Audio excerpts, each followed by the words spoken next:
Hi, my name is Janani Ravi and welcome to this course on building neural networks with Scikit-Learn.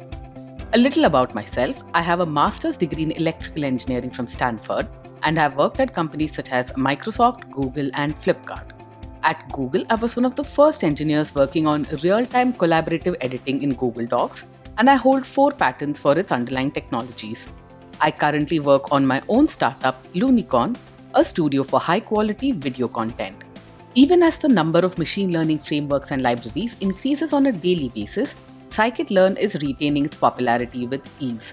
The one domain where Scikit-Learn is distinctly behind competing frameworks is in the construction of neural networks for deep learning.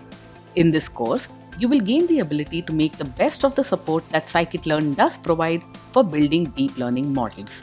First, you will learn precisely what gaps exist in Scikit-Learn's support for neural networks, as well as how to leverage constructs such as the perceptron and multi-layer perceptrons that are made available in Scikit-Learn. Next, you will discover how perceptrons are just neurons with step activation and multi-layer perceptrons are effectively feed-forward neural networks. You will use Scikit-Learn estimator objects for neural networks to build regression and classification models, working with numeric, text as well as image data. Finally, you will use restricted Boltzmann machines to perform dimensionality reduction on data before feeding data into a machine learning model. When you're finished with this course, you will have the skills and knowledge to leverage every bit of support that Scikit-Learn currently has to offer for the construction of neural networks.